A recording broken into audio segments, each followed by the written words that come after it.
नमस्कार मित्रांनो, स्वागत आहे तुमचे एका नवीन व्हिडिओमध्ये। मित्रांनो, आपलं 10वीचं किंवा 12वीचं बोर्ड सर्टिफिकेट किंवा मार्कशीट हरवलं असेल ते आपण ऑनलाईन कसं काढायचं याची माहिती आपण आजच्या व्हिडिओमध्ये घेणार आहोत। मित्रांनो, त्या अगोदर आपण चॅनलवरती नवीन असाल तर आपल्या चॅनलला सबस्क्राइब करायला विसरू नका। असेच नवनवीन अपडेट्स आम्ही तुमच्यासाठी घेऊन येत असतो। चला तर मग सुरू करूया आजचा व्हिडिओ।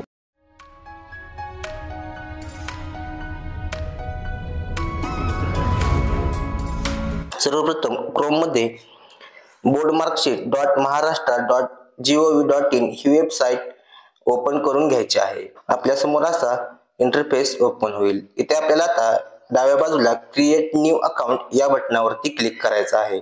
त्यानंतर आपण इथे आपलं जे नाव आहे ते नाव आपण इथे एंटर करून घ्यायचं आहे। त्यानंतर आपली जी सिलेक्ट कॅटेगरी मध्ये आपण इंडिव्हिज्युअल या बटनावरती क्लिक करायचं आहे।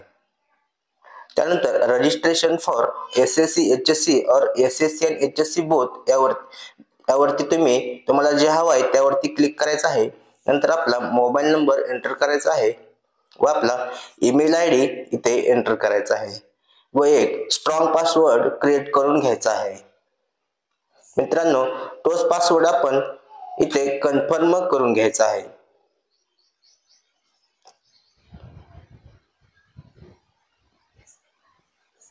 त्यानंतर खाली दिलेला जो कॅप्चा आहे तो कॅप्चा फिल करायचा आहे व खाली I agree to the terms and condition या बटनावरती क्लिक करून रजिस्टर या बटनावरती क्लिक करायचं आहे।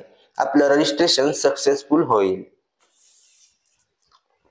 आता इथे आपण डाव्या बाजूला आपलं क्रिएट केलेलं जे युजर नेम आणि पासवर्ड आहे ते आपल्याला इथे एंटर करायचं आहे। आपला जो ईमेल आयडी आहे तो आपला युजर नेम असतो तो आपण इथे एंटर करायचा आहे व आपण जो पासवर्ड क्रिएट केलेला आहे तो पासवर्ड आपण इथे एंटर करून घ्यायचा आहे।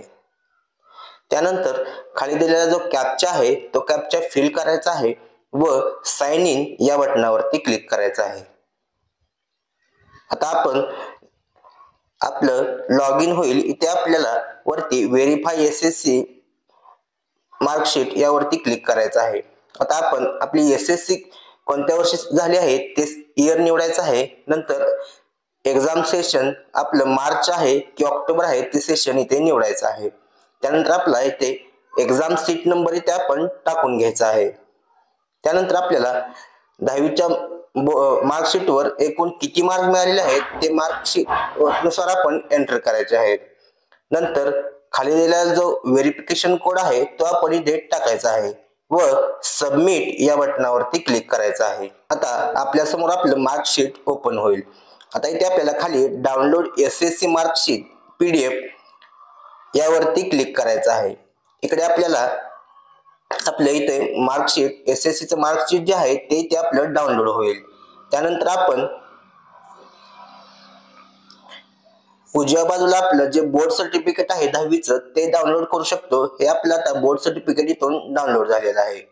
मित्रांनो, आता आपण आपलं 12वीचं जे मार्कशीट आहे आणि बोर्ड सर्टिफिकेट आहे ते डाउनलोड करूया। आपल्याला इथे व्हेरीफाय एचएससी मार्कशीट वरती क्लिक करायचं आहे। आता इथे आपल्याला आपलं जे एक्झाम इयर आहे ते सिलेक्ट करायचं आहे। त्यानंतर आपलं जे सेशन असेल ते सेशन सिलेक्ट करायचं आहे आणि आपला जो बोर्ड सर्टिफिकेट किंवा मार्कशीट वरती जो रोल नंबर आहे तो इथे आपण एंटर करायचा आहे व आपल्याला एकूण किती मार्क मिळालेले आहेत ते मार्क्स इथे आपण एंटर करायचे आहेत। नंतर आपला व्हेरिफिकेशन कोड जो आहे तो खाली तो व्हेरिफिकेशन कोड एंटर करायचा आहे व सबमिट या बटनावरती क्लिक करायचं आहे। आता आपलं इथे आपल्याला 12वीची आपली डिटेल्स दिसतील। आता आपण इथे खाली डाउनलोड एचएससी मार्कशीट वरून सेम आपलं मार्कशीट डाउनलोड करू शकतो आणि इथून पासिंग सर्टिफिकेट वरून आपण इथे बोर्ड सर्टिफिकेट डाउनलोड करू शकतो। अशा प्रकारे मित्रांनो आपण 10वी आणि 12वीचे मार्कशीट आपण डाउनलोड करू शकतो।